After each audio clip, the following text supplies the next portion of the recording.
Bismillahirrahmanirrahim. Students, welcome to Mayuddin Abdul Qadir Learning Zone, and we are here with you with Chemistry MDCAT UHS lecture number 28, that is Unit 7 Chemical Equilibrium.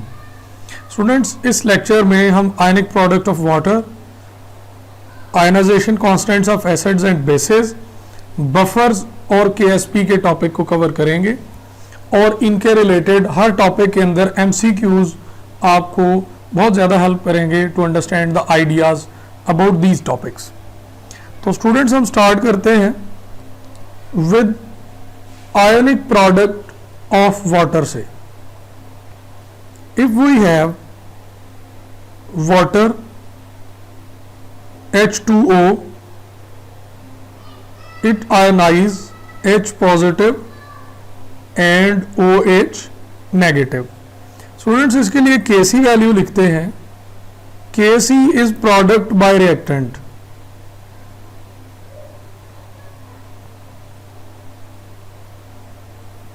Divided by water. और students, अगर हम water को Kc से multiply करें तो it becomes Kc into water is equal to H positive and OH negative. अब हम यहां पर कुछ MCQs लिखेंगे. Value of Kc at 25 Celsius is, option alpha is 1.8 10 raised to power 16. Option beta is 1.8 10 raised to power minus 16. Option Charlie is 1.01 10 raised to power minus 14. Delta is none of these. Students, its option is option beta. 1.8 10 raised to power minus 16. अब eight 25 Celsius, यानी आपको ये भी अंदाजा होगा इस question से कि यहाँ पर टेम्परेचर बड़ी इंपॉर्टेंट चीज़ है. टेम्परेचर चेंज होने से ये कांस्टेंट्स की वैल्यूज भी चेंज हो जाती हैं.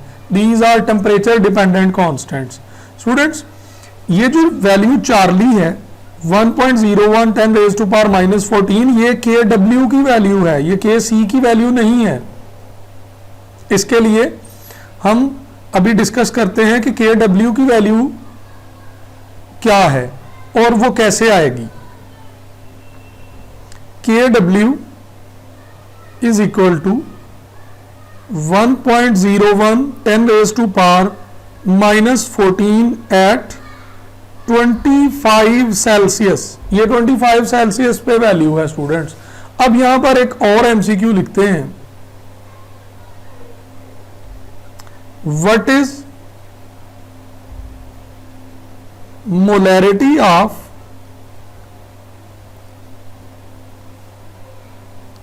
pure water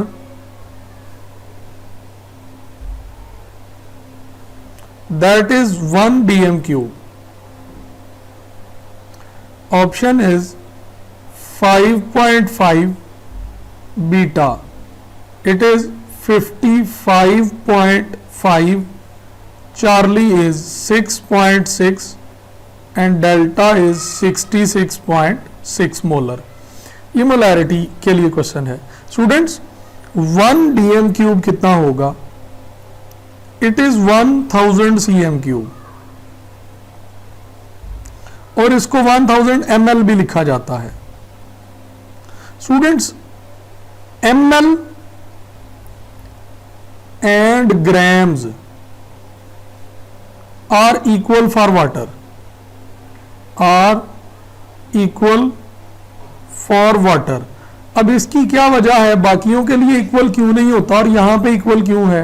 स्टूडेंट, जिसकी डेंसिटी, अब ये देखें, density is mass over volume, और आप इसको रीअरेंज करें, volume is equal to mass over density.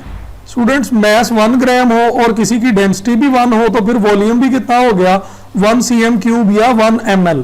तो जिसकी डेंसिटी 1 हो उसके जितने cm क्यूब या ml होते हैं उतने ही ग्राम्स होते हैं, और वाटर की डेंसिटी 1 है। स्टूडेंट्स यहाँ पर मोलैरिटी ऑफ प्योर वाटर का क्वेश्चन है, तो अब उसकी तरफ आते हैं।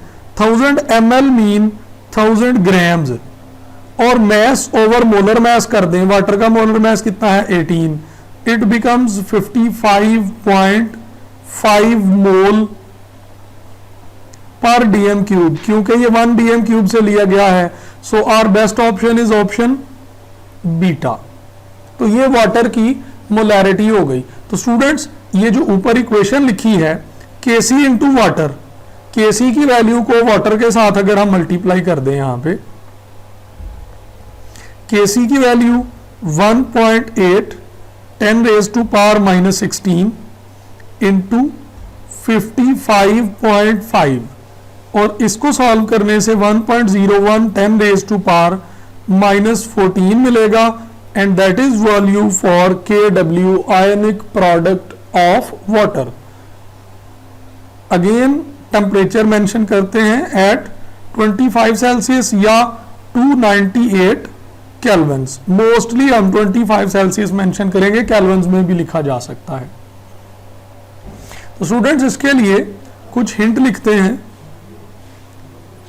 KW is directly proportional to temperature, temperature बढ़ेगा तो KW की वैल्यू भी बढ़ेगी। अब ऐसा क्यों होगा कि KW की वैल्यू बढ़े बाय इंक्रीजिंग टेम्परेचर? हम अगेन इसी इक्वेशन पे आते हैं। स्टूडेंट्स जब हम इसका टेम्परेचर बढ़ाएंगे तो वाटर के यहां से ब्रेक होने का चांस बढ़ जाएगा। जब वाटर का चांस बढ़ेगा तो फिर H पॉजिटिव और OH नेगेटिव की वैल्यूज भी बढ़ेंगी, और जब उनकी वैल्यूज बढ़ेंगी तो उनका प्रोडक्ट भी डेफिनेटली बढ़ जाएगा। अब यहां पर कुछ और MCQs लेकर आते हैं।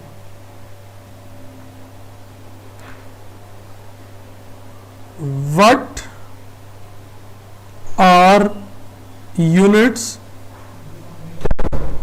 of KW? Option alpha is mole per DM cube, option beta is per mole square DM -6 charlie, mole square DM -3, and option delta is mole square DM -6। Students H positive कितना होगा? ये होगा moles per DM cube, और OH negative की units क्या होंगी? ये भी मोल्स पर डीएम क्यूब। जब इसको मल्टीप्लाई करेंगे तो मोल स्क्वायर बन जाएगा और डीएम क्यूब -6 बन जाएगा। Then best option is option delta. Students KC और KW इनके यूनिट्स मेजर तो किए जाते हैं, बट वो हर दफा लिखे नहीं जाते, बार बार उनको लिखना उतना सुटेबल नहीं होता। तो अगर मैं ये लिखूं, एक और क्वेश्चन यहां पर लिख रहे हैं,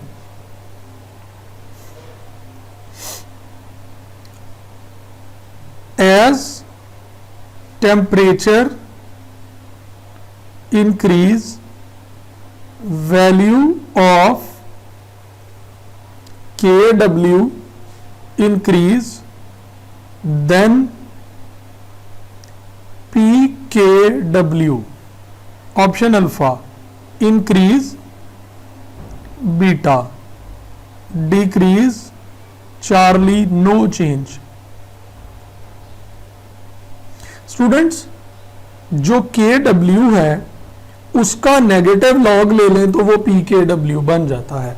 तो नेगेटिव लॉग लेंगे तो वो वैल्यू इनवर्स हो जाएगी। अगर KW बढ़ रहा है तो PKW कम हो रहा होगा। So option is option beta. इसके लिए हम और भी चीजें डिस्कस करते हैं। इसके रिलेटेड हम पहले pH की बात करें। What is pH? pH is negative logarithm of H positive ions, and POH, it is negative logarithm of OH negative ions. Mostly pH acids के लिए डिस्कस की जाती है और POH बेसिस के लिए यूज की जाती है जो OH नेगेटिव आयंस देते हैं। स्टूडेंट्स यहां पर कुछ और भी हिंट्स लिखने हैं। pH is inversely proportional to acid strength and POH is inversely proportional to base strength. pH is inversely proportional to H positive ion concentration and POH inversely proportional to OH negative ions concentration.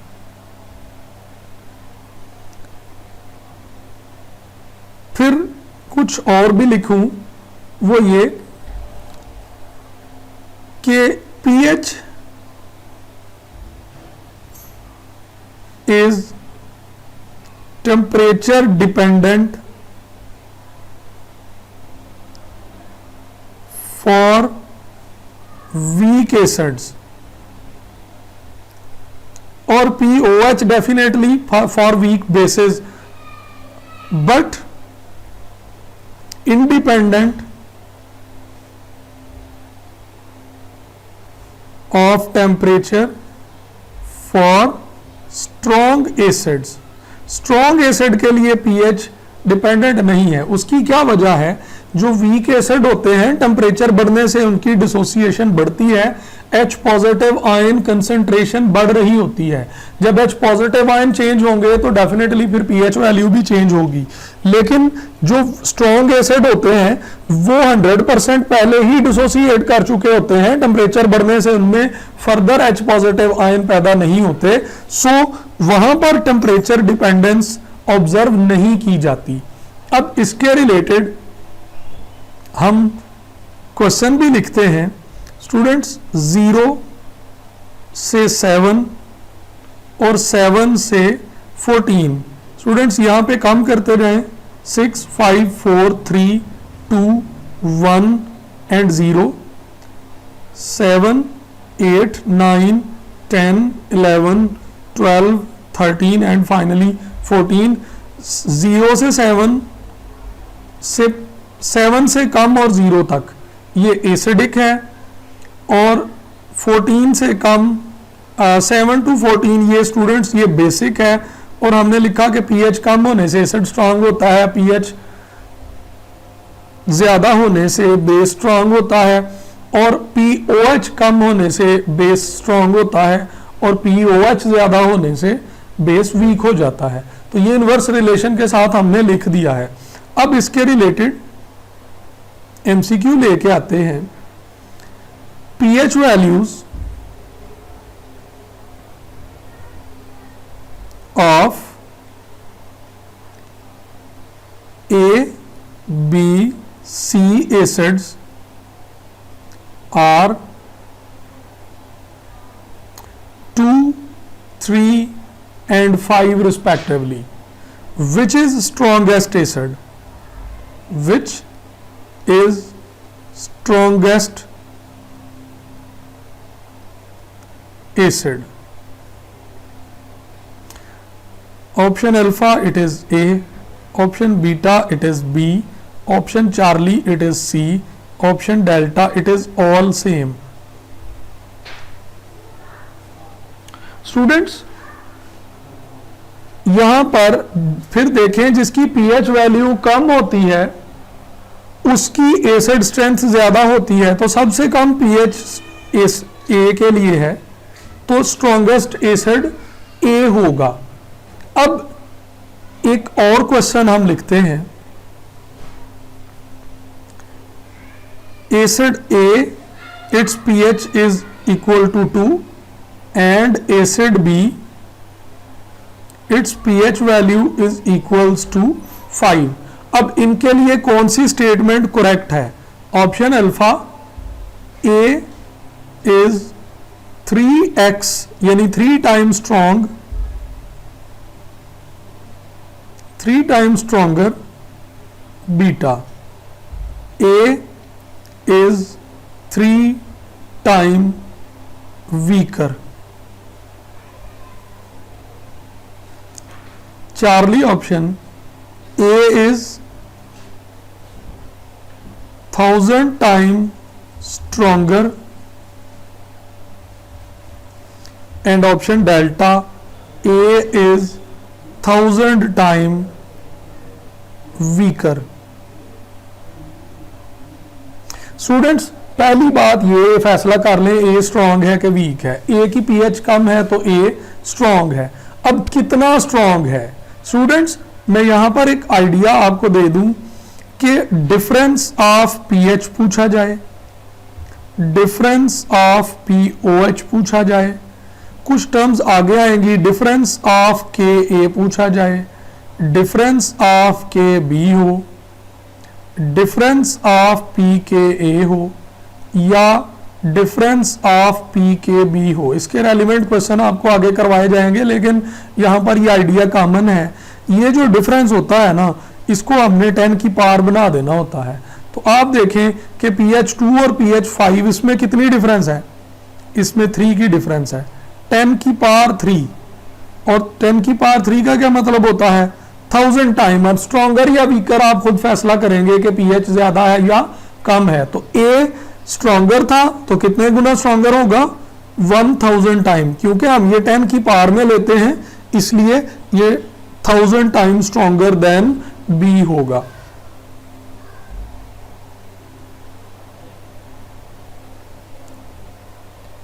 pH of water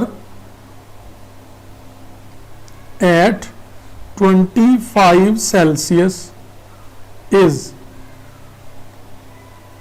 7 beta, 6 Charlie, 14 and delta is 0।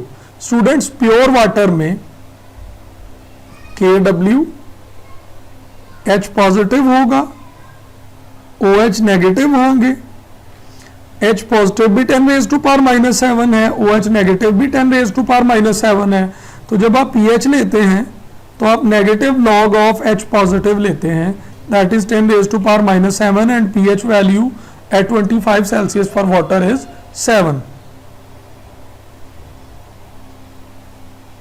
Next question है,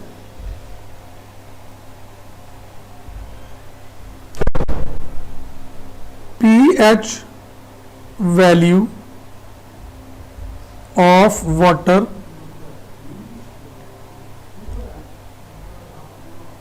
at 40 Celsius,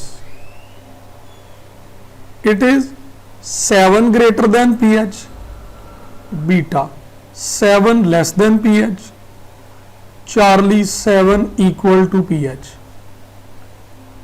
and delta all possible। Students जब temperature बढ़ेगा तो H positive ions भी बढ़ेंगे। जब H positive बढ़ेंगे तो फिर ये भी याद रखें कि pH is inversely proportional to H positive ion concentration.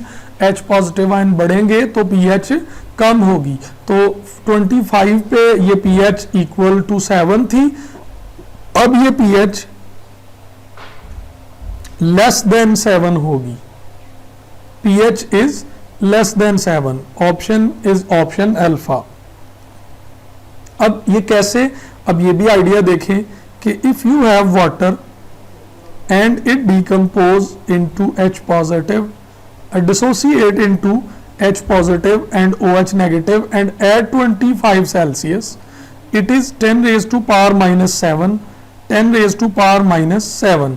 Students जब टेम्परेचर बढ़ेगा, 40 सेल्सियस कर दिया है, जब टेम्परेचर बढ़ेगा तो फिर H पॉजिटिव भी बढ़ेंगे, OH नेगेटिव भी बढ़ेंगे। तो फिर हो सकता है कि ये 10⁻⁻⁷ से 10⁻⁻�6 हो जाए, और नेगेटिव में जो नंबर छोटा होता है वही नंबर एक्चुअली बड़ा होता है। तो ये इंक्रीज को शो कर रहा है, -7 से -6 में जाना। और स्टूडेंट्स ये मैं थेरेटिकली आपको बता रहा हूं। अब अगर आप pH की वैल्यू 10⁻⁻⁶ से लेंगे तो अब pH की वैल्यू कितनी आ जाएगी, 6, तो फिर अब 6 लेस देन 7 है ना, तो pH value is less than 7। As temperature of water increase the pH of water decrease and water becomes. Students, temperature increase करने से pH कम हो जाएगी, तो अब बताएं कि वाटर को क्या होगा, वो एसिडिक होगा, बेसिक होगा या न्यूट्रल होगा। स्टूडेंट्स, हमने कहा कि pH कम होती है। pH कब कम होती है? देखिए स्टूडेंट्स, जब टेम्परेचर 25 हो तो H पॉजिटिव आयन कितने होंगे? 10 raised to power -7 और 10 raised to power -7 OH negative ions होंगे। जब आप टेम्परेचर बढ़ाओगे तो फिर इसकी वैल्यू शायद 10 raised to power -6 हो जाए, इसके लिए भी वैल्यू शायद 10 raised to power -6 हो जाए, और जब आप इसकी नेगेटिव लॉग लोगे तो pH की वैल्यू 6 हो जाएगी। pH कम हुई स्टूडेंट्स, pOH भी कम हुई।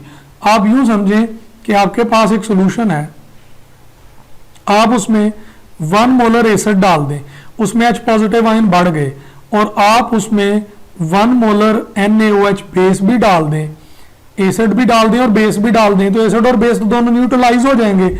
तो जितने H पॉजिटिव चेंज हुए उतने ही OH नेगेटिव चेंज हुए। So overall there is no change in acidity of water, so it is a neutral case. Water would be neutral. Students, next question है, what happens to the Kw value when we add 0.1 molar HCl in water? Student, जब 0.1 molar HCl आप add करते हैं तो H positive ion become higher in number than OH negative ion. लेकिन ये बात याद रखें कि Kw एक इक्विलिब्रियम कांस्टेंट है, और इक्विलिब्रियम कांस्टेंट को कंसंट्रेशन से कोई फर्क नहीं पड़ता। इक्विलिब्रियम थोड़ी देर के लिए डिस्टर्ब तो जरूर हो जाएगा, लेकिन वो दोबारा Kw की वैल्यू सेम कर लेगा। Kw वैल्यू चेंज नहीं होगी because it is only temperature dependent. Students, next question देखें, pH of acid HX is 9. What would be the concentration of H positive ion? What would be the concentration of H positive ion? Students, आप इसको इस तरह से देखें, pH is plus pOH is equal to 14। अब pOH अगर 9 है तो फिर pH कितनी होगी? 14 minus 9, pH होगी 5। Students, pH is equal to negative log of H positive ions, और अगर ये 10 raised to power -5 का नेगेटिव लॉग लेंगे तो फिर वो आंसर 5 होगा, यानी pH फिर 5 बनेगी। तो concentration of H positive ion कितनी हो जाएगी? Option alpha. pH of acid when H2X is 50% dissociated, it may be 0, it may be 1, it may be 2, it may be 3। Students, अगर कोई एसिड है, अगर ये 1 मोल हो तो ये 2 मोल H पॉजिटिव आयन देगा, और जब आप डिसोसिएशन की बात करते हैं 50% डिसोसिएशन, तो स्टूडेंट्स जो बैलेंस के मोल बनते हैं वो लिखें परसेंटेज डिसोसिएशन डिवाइडेड बाय 100 कर दें, तो 2 into 50 divided by 100, so it is 1। ये 1 क्या आया है स्टूडेंट्स? ये H पॉजिटिव आयंस की कंसंट्रेशन आई है। तो अब नेगेटिव लॉग ले लें इसका, negative log of 1, it is 0, so your correct answer is option alpha. pH of HCl when 1 molar HCl is dissociated and 10% ionized, pOH भी बताएं और pH भी बताएं। स्टूडेंट, शुरू में हमने pH की बात की है कि pH बताएं, लेकिन आगे जाके मैंने आपको 2 लिख दिए हैं कि pOH भी बताएं। हम दोनों कैलकुलेट कर सकते हैं। देखें, अगर HCl 1 मोलर है तो H पॉजिटिव भी 1 मोलर मिलने चाहिए। अगर ये 10% है तो 1 into 10 divided by 100, number of moles in balance into percentage over 10, तो स्टूडेंट्स ये हो गया 1/10, तो 1/10 क्या होता है 10 रेज टू पावर -1, ये pH हुआ negative log of 10 raise to power -1, क्योंकि ये H पॉजिटिव आयन की कंसेंट्रेशन है। आंसर क्या हो गया 1, तो स्टूडेंट्स pH वैल्यू इज 1। और अगर आपसे कहा जाए कि आप pOH वैल्यू भी बताएं तो it is very simple. pOH आप कैसे कैलकुलेट करेंगे, pH plus pOH is equal to 14, तो 14 माइनस pH कर दें तो वो pOH मिल जाएगी, इट इज 13, तो जो 13 वाला है ये pOH के लिए ऑप्शन होगा। स्टूडेंट अब हम बात कर रहे हैं ionization constant of acids and bases. हमारे पास HA और वाटर है, एसिड और वाटर, H3O और A बना। स्टूडेंट्स हमने KC लिखा, प्रोडक्ट ओवर रिएक्टेंट कर दिया। अब वाटर को मल्टीप्लाई कर दें विद KC तो ये बन जाएगा KW, KA dissociation constant of acid, तो H3O पॉजिटिव A नेगेटिव और HA, आप इस H3O पॉजिटिव की जगह पे सिर्फ H पॉजिटिव भी लिख सकते हैं। स्टूडेंट्स दूसरी तरफ देखें, A नेगेटिव बेस है, वाटर यहां पे एसिड है, तो HA और OH नेगेटिव बना, प्रोडक्ट ओवर रिएक्टेंट किया, वाटर को मल्टीप्लाई किया तो KB मिल गया आपको। अब क्वेश्चन लिख रहे हैं, एक आइडिया है कि Ka is directly proportional to acid strength, Ka is inversely proportional to pH and Ka is directly proportional to H positive ion. Students, Kb is inversely proportional to pOH and Kb is directly proportional to OH negative ions और Kb is directly proportional to the base strength. अब हम Ka और Kb को multiply करते हैं, ऊपर Ka की value देखें, मैं अब H3O को H पॉजिटिव लिख रहा हूं, A negative over HA multiplied with KB value HA AH या HA into OH negative over A negative.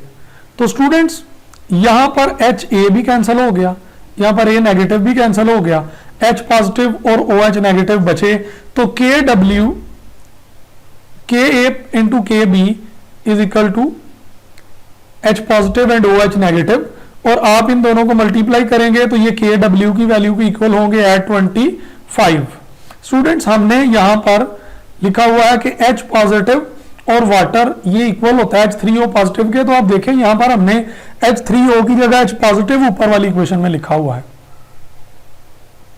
और अगर आप इन Ka का और इस Kb का नेगेटिव लॉग ले लें तो आप ये देखें, हमने लिखा हुआ नेगेटिव लॉग ऑफ Ka ये pKa बन गया, नेगेटिव लॉग ऑफ Kb ये pKb बन गया, और negative log of 10 rays power -14 तो ये 14 बन गया। तो ये और रिलेशनशिप आ गया, Ka is equal into Kb is equal to Kw, और इससे हम एक और आइडिया ले रहे हैं। अब क्वेश्चन लिख रहे हैं कि Ka value of given are given which represent a weak acid. Students Ka values given है, अगर कोई एसिड वीक हो तो उसकी Ka value 10 raise to power -3 से कम होती है, this value is for weak acid. अगर कोई मॉडरेट हो तो वो 0 से लेकर 10 रेज़ टू पावर -3 तक होता है, और अगर किसी की वैल्यू ग्रेटर देन 1 हो तो वो स्ट्रॉन्ग एसिड होता है। स्टूडेंट्स इसमें से हम फिर ऑप्शन कौन सी सिलेक्ट करेंगे, ऑप्शन इज अल्फा। अब आप इस आइडिया को देखें, Ka is equal to KW over KB, और स्टूडेंट्स KW कांस्टेंट है, हमने इसको खत्म करके प्रोपोर्शनैलिटी कर दी, Ka is inversely proportional to KB। अब इसके रिलेटेड एक बड़ा अच्छा क्वेश्चन आपके सामने आ रहा है, which is strongest conjugate base. ये आपके सामने ऑप्शंस लिखी हुई है, alpha, beta, Charlie and delta. इसको सॉल्व करने का हिंट क्या है स्टूडेंट्स, इसका हिंट ये है कि Ka is inversely proportional to Kb। अगर कोई एसिड स्ट्रॉन्ग है तो उसकी बेस वीक है, अगर कोई बेस वीक है तो उसका कॉन्जुगेट एसिड स्ट्रॉन्ग है। इसको सॉल्व करने से पहले हम कॉन्जुगेट एसिड और बेस का कॉन्सेप्ट समझ लें। स्टूडेंट्स, ये हमारे पास एक इक्वेशन लिखी हुई है, इसमें Ha एसिड है, वाटर एज बेस है, और ये कॉन्जुगेट एसिड है और A नेगेटिव कॉन्जुगेट बेस है। अब ये कैसे पता चलेगा कॉन्जुगेट एसिड और बेस क्या होते हैं? कॉन्जुगेट एसिड ये है कि base after accepting proton becomes conjugate acid. Students, यहां पर वाटर बेस थी, इसने प्रोटॉन एक्सेप्ट किया तो H3O की फॉर्म में ये क्या बन गया है? Conjugate acid. And second thing is conjugate base, acid after losing proton become conjugate base. Students, ऊपर वाली इक्वेशन में देखें, Ha कॉन्जुगेट एसिड है, लूज करने के बाद वो क्या बन गया? Conjugate base. तो अब इसको जरा इन्वर्स करके एक दफा देख लें कि अगर H3O एसिड है, Ha बेस है, तो वाटर क्या है? Conjugate base. और Ha क्या है? Conjugate acid. क्योंकि H3O ने लूज किया है, लूज करने के बाद कॉन्जुगेट बेस, A ने गेन किया है प्रोटॉन, तो गेन करने के बाद कॉन्जुगेट एसिड। यानी हमने ऊपर वाली इक्वेशन को उल्टा करके लिखा, लेकिन H3O उधर कॉन्जुगेट देखें, यहां पर H3O कॉन्जुगेट एसिड है, लेकिन यहां पर सिंपल एसिड है। Student, conjugate after losing and gaining होता है, और आफ्टर लूजिंग एंड गेनिंग आप राइट साइड पे लिखते हैं, तो कॉन्जुगेट हमेशा राइट पे लिखे जाएंगे, लेफ्ट पे एसिड है। अब आप इस चीज को देखें, पॉजिटिव को आप एसिड समझेंगे और नेगेटिव को आप बेस समझेंगे। तो H3O पॉजिटिव था, वो एसिड है, A नेगेटिव वो बेस है। लूज करने के बाद कॉन्जुगेट एसिड और गेन करने के बाद कॉन्जुगेट एसिड और लूज करने के बाद वो कॉन्जुगेट बेस बन गए। तो स्टूडेंट्स, ये एक आइडिया आपने डिस्कस यहां पे कर लिया। अब आप ऊपर वाले क्वेश्चंस पे आ जाएं। हमारे पास ये जो ऑप्शंस लिखी हुई है अल्फा बीटा चार्ली, हम इसको क्या करेंगे? हम इन सब को कन्वर्ट करेंगे इनटू एसिड्स, सबको प्रोटॉन दे दें, ये बन जाएगा वाटर। Cl को मिलेगा तो ये बन जाएगा HCl। नेक्स्ट बन जाएगा CH3COOH एस्टिक एसिड, और नेक्स्ट बन जाएगा इथानॉल CH3CH2OH। स्टूडेंट्स, अब ढूंढें कि स्ट्रॉन्ग बेस वो होगी जिसका कॉन्जुगेट एसिड सबसे वीक होगा। तो सबसे वीक एसिड ऑप्शन डेल्टा है, अल्कोहल है।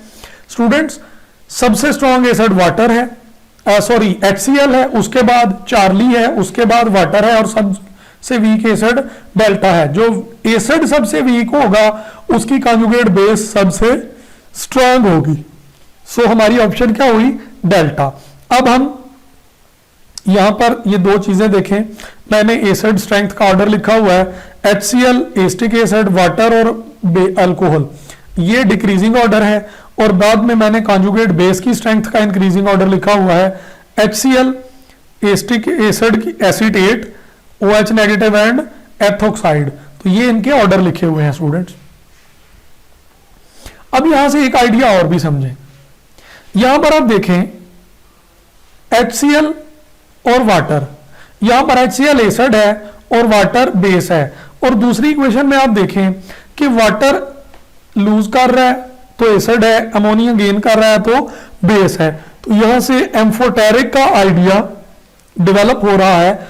ऐसी स्पीशीज जो प्रोटॉन को एक्सेप्ट भी करें और लूज भी करने की सलाहियत रखती हैं, they are called as amphoteric species. As in example, water is behaving as base and acid as well in two different equations.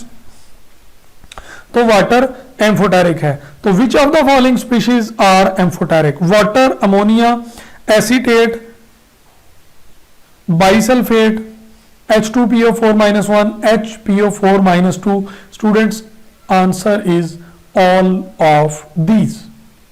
इन सारों में आपने वाटर को तो डिस्कस कर दिया, मैं अभी अमोनिया पे डिस्कस करता हूं। अमोनिया को नीचे इक्वेशन लिखी हुई है, ये देखें।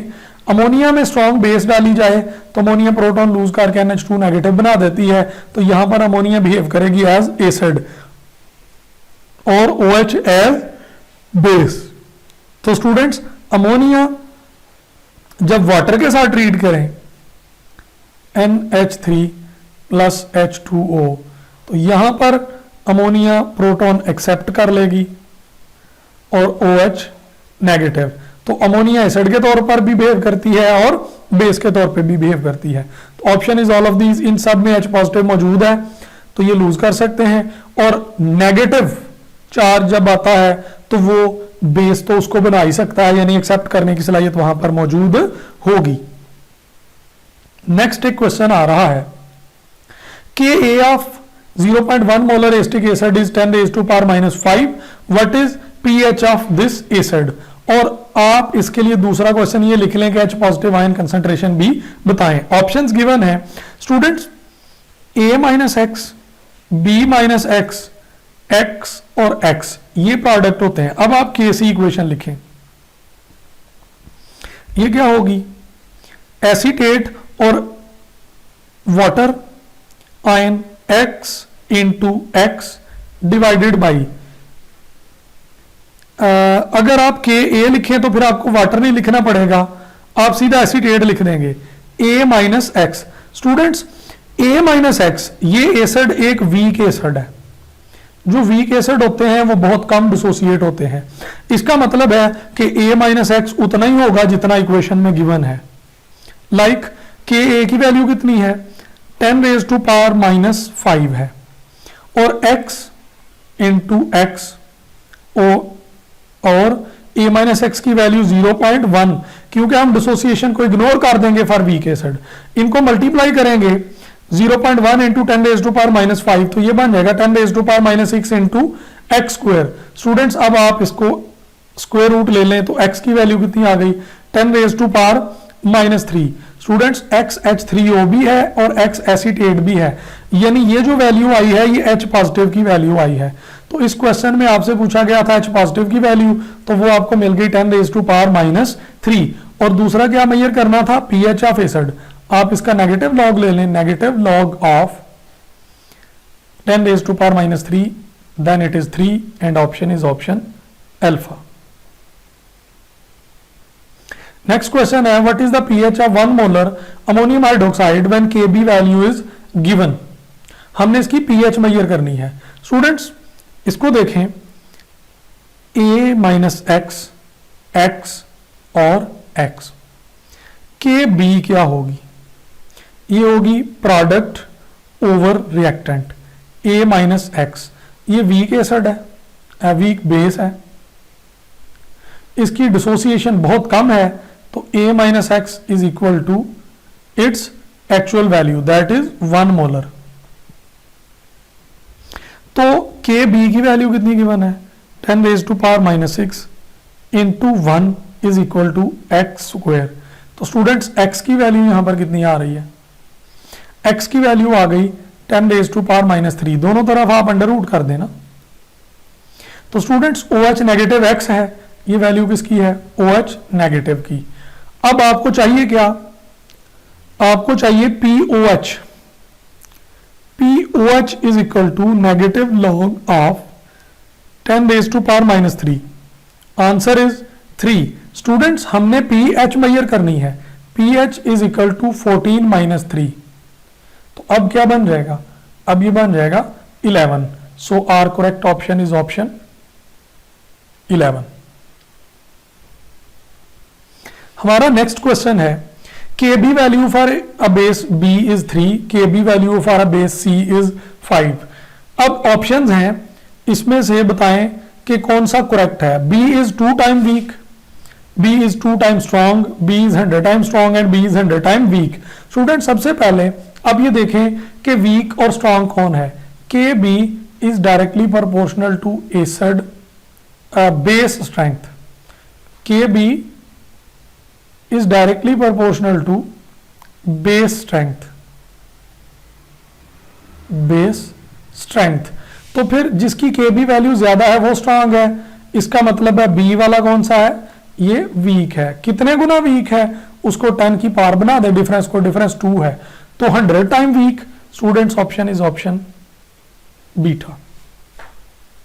अब कॉमन आयन इफेक्ट क्या है? स्टूडेंट्स एक एग्जांपल देखें, NaCl, इस पे बन गया Na positive ion and chloride negative ion. हम इसमें डालते हैं HCl, H पॉजिटिव आयन और क्लोराइड नेगेटिव आयन। तो स्टूडेंट्स अगर प्रोडक्ट कंसंट्रेशन बढ़े, आपने देखा यहां पे क्लोराइड आयन बढ़े, तो ये रिएक्शन किस तरफ जाएगा? रिवर्स को, और NaCl की सॉल्युबिलिटी कम हो जाएगी। अब डेफिनेशन सुने, when common ion is added to a system at equilibrium it decrease or suppress the solubility of sparingly soluble or less soluble material. This effect is called as common ion effect. तो students ये कोई नई चीज नहीं है, ये तो Leach earlier principal का हिस्सा है ना, कि प्रोडक्ट बढ़ेगा तो रिएक्शन रिवर्स जाएगा, रिवर्स जाएगा तो उनकी सॉल्युबिलिटीज कम हो जाएंगी। अब हमारा नेक्स्ट जो टॉपिक है दैट इज बफर। बफर क्या होते हैं? That resist in change in pH, that reverse the acidity, that reverse the basicity। यानी उनमें अगर आप थोड़ी सी यानी थोड़ा सा एसिड डालें, यानी डिल्यूट एसिड और डिल्यूट बेस थोड़ी सी अमाउंट में डालें, तो उनमें बहुत थोड़ी चेंज आती है या चेंज नहीं आती। ये जो रेजिस्ट करने वाले होते हैं ये सॉल्यूशंस कहलाते हैं बफर। अब बफर स्टूडेंट्स दो टाइप के हैं, number one is acidic buffer and number two is basic buffer. Acidic buffer क्या होते हैं? Solution of weak acid and it's salt with strong base. Weak acid acetic acid है और उसी का साल्ट सोडियम एसीटेट है। Solution of weak base and it's salt with strong acid, ammonium hydroxide एक week base है और ammonium chloride एक उसका साल्ट है, तो ये मिलके बेसिक बफर बनाएगा। स्टूडेंट्स यहां पर एक कंफ्यूजन पैदा होती है कि what about this strong base. अगर वीक एसिड और स्ट्रॉन्ग बेस मिलाएंगे तो ओवरऑल एसिडिक कैसे होगा? अगर आप वीक बेस और स्ट्रॉन्ग एसिड मिलाएंगे तो ये ओवरऑल बेसिक कैसे होगा? स्टूडेंट इस आइडिया को समझ लें। अब ये देखें, आपके सामने एग्जांपल लिखी हुई है, weak acid acetic acid, strong base NaOH, ये मिलके एक साल्ट बना। स्टूडेंट ये साल्ट किसका है? वीक एसिड का और स्ट्रॉन्ग बेस का। अब वापस ऊपर वाली बात पे आ जाएं, solution of weak acid and it's salt with strong base. इसका ये मतलब नहीं है कि इसमें स्ट्रॉन्ग बेस डाली जा रही है, इसका ये मतलब है कि जो साल्ट उसमें ऐड किया है वो उसी एसिड का है, और बना कैसे हुआ है? उस एसिड में स्ट्रॉन्ग बेस ऐड करने के बाद, तो फिर वो साल्ट बनेगा। स्टूडेंट्स बिल्कुल इसी तरह जो वीक बेस है उसमें जो साल्ट डाला जाता है, उस वीक बेस में स्ट्रॉन्ग एसिड डाल के वो साल्ट बनाया गया था। इसका मतलब ये हुआ कि उसमें स्ट्रॉन्ग एसिड और स्ट्रॉन्ग बेस नहीं डाले गए, एक्चुअली वो साल्ट डाला है जो बना हुआ है वीक एसिड से और स्ट्रॉन्ग बेस से। Which of following is buffer solution? HNO3 और अमोनियम नाइट्रेट ये नहीं होगा। क्यों नहीं होगा? कि अमोनियम HNO3 स्ट्रॉन्ग एसिड है। आप बीटा को देखें, HNO3 ये वीक एसिड है और उसका साल्ट है, ये ठीक है। HCl स्ट्रॉन्ग है, नहीं हो सकता। NaOH स्ट्रॉन्ग बेस है, ये भी नहीं हो सकता। सो best option is option beta. Which of the following is buffer solution? ये बड़ा मजे का क्वेश्चन है। HCl और NaOH, 1 molar NaOH plus 1 molar acetic acid, और चार्ली ऑप्शन इसमें मैं इजाफा कर देता हूं, 1 मोलर NaOH और 1 मोलर एसिटिक एसिड, CH3COOH। अब स्टूडेंट्स इस पे गौर करें, मैं आपको ये एक्सप्लेन कर देता हूं। If you have NaOH and acetic acid, it form sodium acetate salt and water। Students अगर ये 1 मोल है और ये भी 1 मोल है और बैलेंस के मुताबिक 1 मोल प्रोडक्ट बन जाए, तो फिर रिएक्टेंट तो खत्म हो गया, अब तो सिर्फ प्रोडक्ट बचे, और प्रोडक्ट में क्या है? साल्ट और वाटर। तो ये तो अब बफर नहीं हो सकता। स्टूडेंट्स इसकी दूसरी कंडीशन देखें, ऑप्शन बीटा।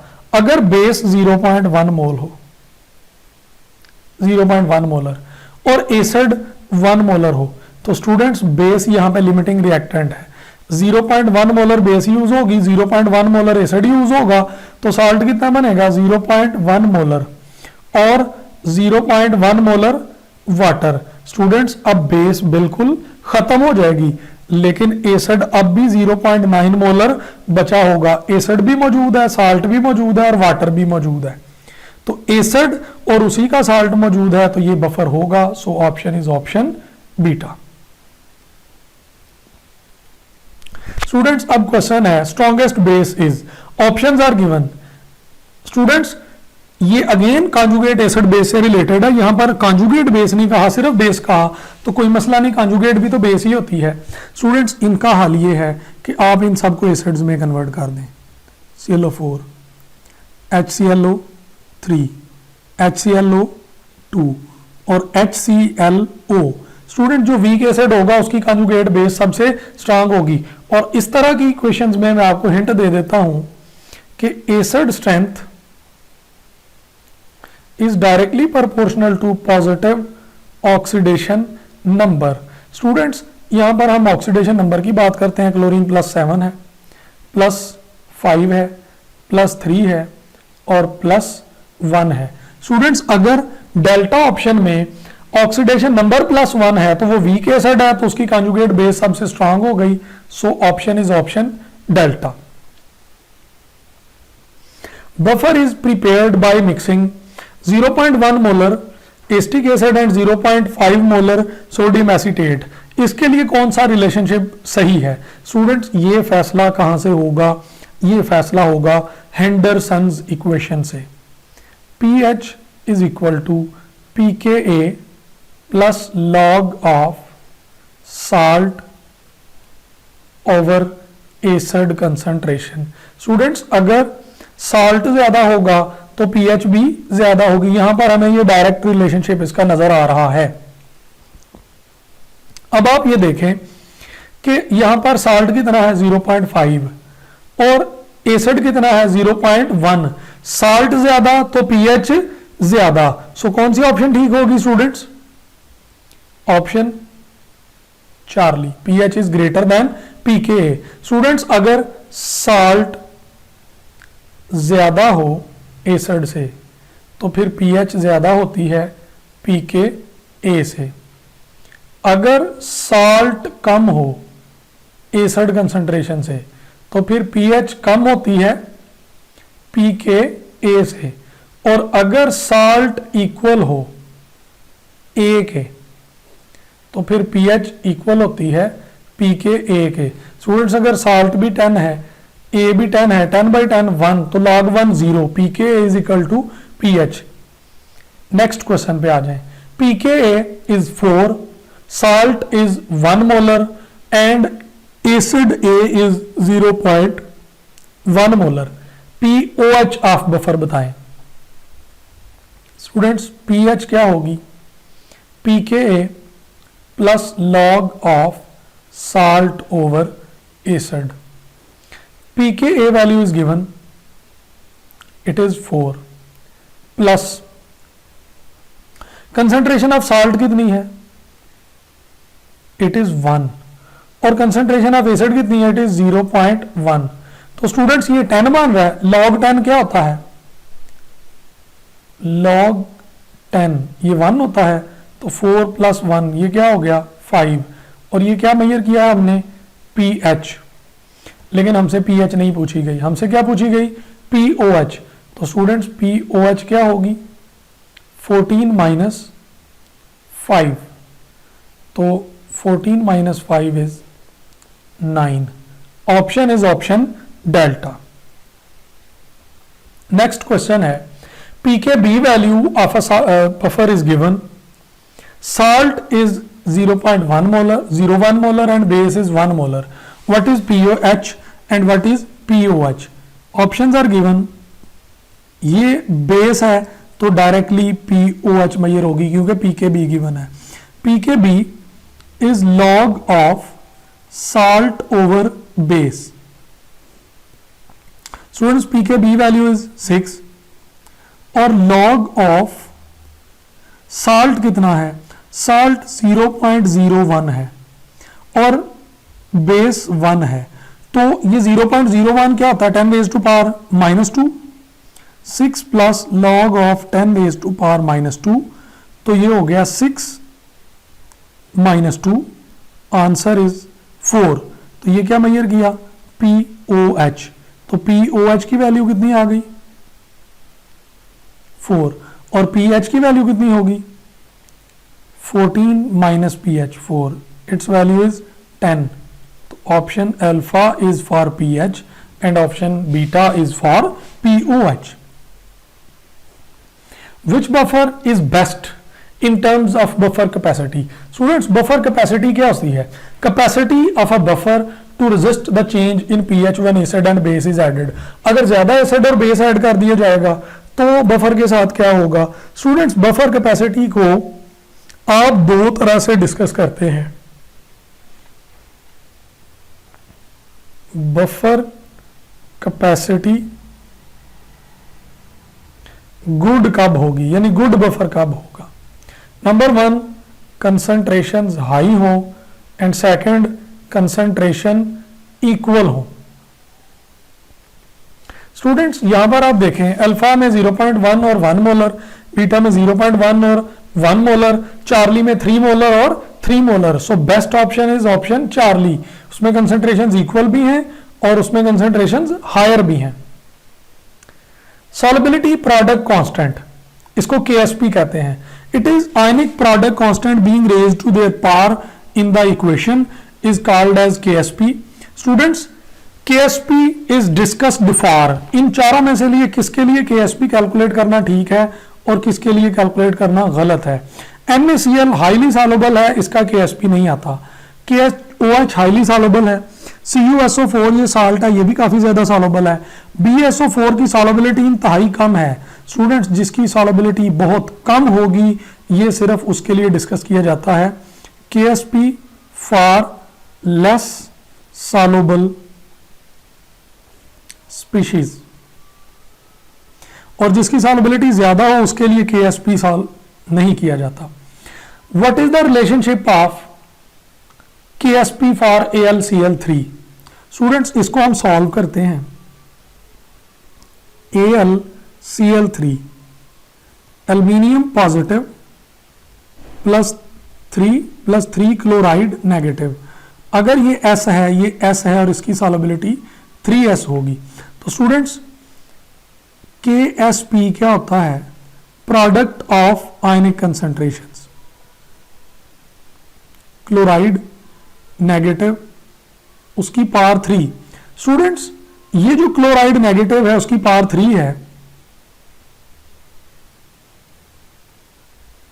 स्टूडेंट्स अगर आप यहां पर इक्वेशन में यहां 3 लिख दें तो ये बिल्कुल गलत होगा। जब आप आयनिक कंसंट्रेशंस को लिखते हैं तो उनके मोल को ब्रैकेट के अंदर नहीं लिखते बल्कि उनको पार बनाते हैं। तो मैं यहां से ये इरेज कर रहा हूं। स्टूडेंट्स जब आप एल्यूमिनियम की कंसंट्रेशन देखेंगे सॉल्युबिलिटी तो वो S है और क्लोरीन के लिए 3S है। अब देखें KSP is equal to S into 3S और उसकी पावर 3।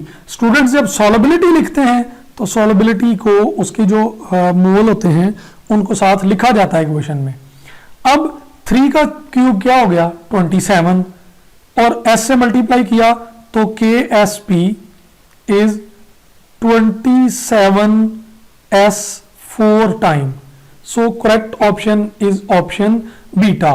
स्टूडेंट्स अब मैं आपको एक बहुत बड़ी मजे की हिंट दे रहा हूं। इस तरह के क्वेश्चंस को सॉल्व करने का सिंपलेस्ट ये है कि जब 2 आयन्स आएंगे तो S की पावर -2 होती है। सॉरी इसकी ऑप्शन बीटा नहीं है, इसकी ऑप्शन चार्ली है। जब 3 आयन्स आएंगे तो ऑप्शन इसकी ऑप्शन बीटा होगी कि KSP की वैल्यू। चार्ली 4 आयन्स के लिए है और डेल्टा 5 आयन्स के लिए है। आप नंबर ऑफ आयन्स कैलकुलेट कर लें, इसकी KSP वैल्यू आप बहुत जल्दी पिक कर जाएंगे।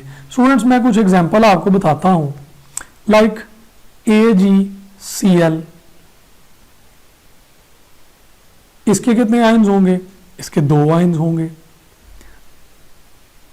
2 आयंस।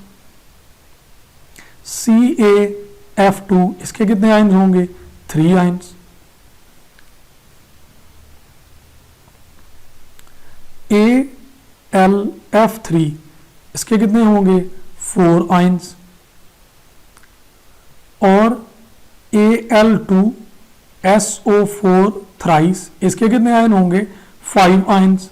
तो स्टूडेंट्स इनके लिए अगर KSP वैल्यूज पूछी जाएं तो ऊपर वाली ऑप्शंस में लिखी हुई हैं, 1 silver 1 chlorine, 1 calcium 2 fluorine, 1 aluminium 3 fluorine, 2 aluminium और 3 सल्फेट। तो इस तरह टोटल आयंस काउंट कर लें, ये क्वेश्चन बहुत ही इजी बन जाएगा। स्टूडेंट्स इससे आगे चलते हैं। KSP of AgCl is given, find its solubility, यानी आपको KSP गिवन है। स्टूडेंट्स AgCl के कितने आयन बनते हैं? AgCl, Ag positive and chloride negative, तो KSP की इक्वेशन क्या होगी? S²। अब KSP की वैल्यू है 4 × 10⁻⁻⁶ और S है, S² है ये, तो अब दोनों का अंडर रूट ले लें students, it become 2 × 10⁻³ so option is option beta. What is the KSP value for calcium hydroxide? If the KSP value is given for calcium hydroxide, then what would be the solubility of calcium hydroxide, solubility of OH ion और solubility of calcium ion? Students ये 3 हम questions लिख रहे हैं, इसमें हम सिर्फ पहला सॉल्व करेंगे, बाकी वैल्यूज हमें खुद समझ आ जाएंगी। CaOH ट्वाइस, इसके आयन कितने बनेंगे? Calcium positive 2 and 2OH negative ions. Students total कितने आयन बन गए? 3। तो KSP इक्वेशन फॉर 3 आयंस क्या होती है? 4 × S³, 4 × S³। अब KSP वैल्यू गिवन है, that is 32 × 10⁻⁻12 is equal to 4 × S³। 4 cancel हुआ, इस तरफ 8 आ गया। स्टूडेंट्स 8 को अगर पावर में कन्वर्ट करें तो 2 की power 3 × 10⁻⁻12 is equal to S³। इसको 1/3 रूट ले लें, मल्टीप्लाइड बाई 1/3 कर दें, तो इसकी पावर 1 हो गई, इसकी पावर -4 हो गई और ये भी 1 हो गई। तो सॉल्युबिलिटी इज इक्वल टू 2 × 10⁻⁴। तो स्टूडेंट्स CaOH ट्वाइस की सॉल्युबिलिटी कितनी आई? 2 × 10⁻⁴। अगर कहा जाए OH की सॉल्युबिलिटी कितनी है, तो स्टूडेंट्स अब आप इसको ये देखें, ये सॉल्युबिलिटी S हो, कैल्शियम S होता है और यहां पर OH की 2S होता है। तो अगर आपको OH की सॉल्युबिलिटी चाहिए तो आप लिखेंगे 2 × 2 × 10⁻⁴, तो ये हो जाएगा 4 × 10⁻⁴। और अगर आपको चाहिए कैल्शियम की सॉल्युबिलिटी तो ये बिल्कुल उतनी होगी जितनी कैल्शियम हाइड्रोक्साइड है, क्योंकि ये भी सिर्फ सिंगल S है। Solubility of M2S is equal to 2 × 10⁻⁻6। What is its KSP value? Solubility given है। स्टूडेंट्स आप ये देखें कि आपके पास क्या है, M2S। सबसे पहले तो इसका KSP रिलेशनशिप ले लें। M2S 2M positive and S-2, 3 ion बन गए, तो 3 आयन के लिए KSP वैल्यू कितनी होती है? 4S³। KSP वैल्यू काउंट करनी है, 4 × सॉल्युबिलिटी की वैल्यू 2 × 10⁻⁻6 और होल पावर 3। 2 की पावर 3 क्या होगा? 8 × 4 क्या होगा? 32 मल्टीप्लाइड विद 3 × 6 18 10⁻⁻18। क्या ये ऑप्शन मौजूद है? यस। स्टूडेंट्स अगर आप इसको 3.2 कर दें तो ये 10⁻⁻7 हो जाएगा। Then best option is option Charlie, both alpha and beta options. ionic product of solution is dash when KSP value is given as 2 into 10 raised power minus 2 solution is super saturated। यानी अगर solution super saturated होगा तो KSP की value के reference से ionic product की value क्या होनी चाहिए। स्टूडेंट्स यहां पर आप तीन चीजों को गैस करें। KSP is greater than ionic product is equal to ionic product is less than ionic product। Student अब इस बात को समझें, अगर KSP और आयनिक प्रोडक्ट की वैल्यू इक्वल हो जाए, लाइक आप इसकी बात कर रहे हैं AgCl, Ag positive, chloride negative, KSP क्या होगा? KSP is silver positive ion and chloride negative ion. ये आयनिक प्रोडक्ट है और ये KSP है। आई होप सो कि अब आप ये बात समझ गए हैं। स्टूडेंट्स अब मैं इसको मिटा रहा हूं और इसके सामने वैल्यूज लिख रहा हूं। अगर KSP is equal to ionic product आ जाए तो ये सैचुरेटेड सॉल्यूशन होता है, यानी जितने आयन बनने थे बन चुके हैं। अगर KSP ज्यादा हो और आयनिक प्रोडक्ट कम हो, इसका मतलब है कि जितने आयन बनने थे अभी उतने नहीं बने, अभी और बनने हैं। और आयन कैसे बनेंगे? और डिसॉल्व होने के बाद। इसका मतलब है कि ये अनसैचुरेटेड है। और तीसरी कंडीशन देखें, KSP छोटा और आयनिक प्रोडक्ट बड़ा है, इसका मतलब है आयन जितने बनने चाहिए थे उससे भी ज्यादा बन गए, यानी बहुत ज्यादा डिसॉल्व हो गया, तो ये सुपर सैचुरेटेड है। सुपर सैचुरेटेड सॉल्यूशन की एग्जांपल है। तो स्टूडेंट्स अब क्वेश्चन फिर देखें, ionic product of solution is dash. कौन सा आयनिक प्रोडक्ट होगा अगर KSP गिवन है? यानी आयनिक प्रोडक्ट सुपर सैचुरेटेड के लिए ज्यादा होना चाहिए। 2 into 10 raised power minus 2 से ज्यादा कौन है? It's option delta. बाकी सारी वैल्यूज उससे छोटी हैं, ये बड़ा है, तो ये सुपर सैचुरेटेड सॉल्यूशन होगा। स्टूडेंट्स हमने MCQs के साथ इन सारे टॉपिक्स को डिस्कस कर दिया। आई होप सो कि ये लेक्चर आपके लिए बहुत हेल्पफुल होगा। अगर ये लेक्चर आपके लिए हेल्पफुल था तो आप इसको लाइक करें, इसको सब्सक्राइब करें और अपने क्लास फेलोज के साथ शेयर करें। स्टूडेंट्स हम अगले लेक्चर में MCQs की प्रैक्टिस लेके आ रहे हैं, पूरे यूनिट के MCQs की प्रैक्टिस। बहुत मजे का लेक्चर है वो भी। Students wait for the next lecture. Till then अल्लाह हाफिज, अस्सलाम वालेकुम।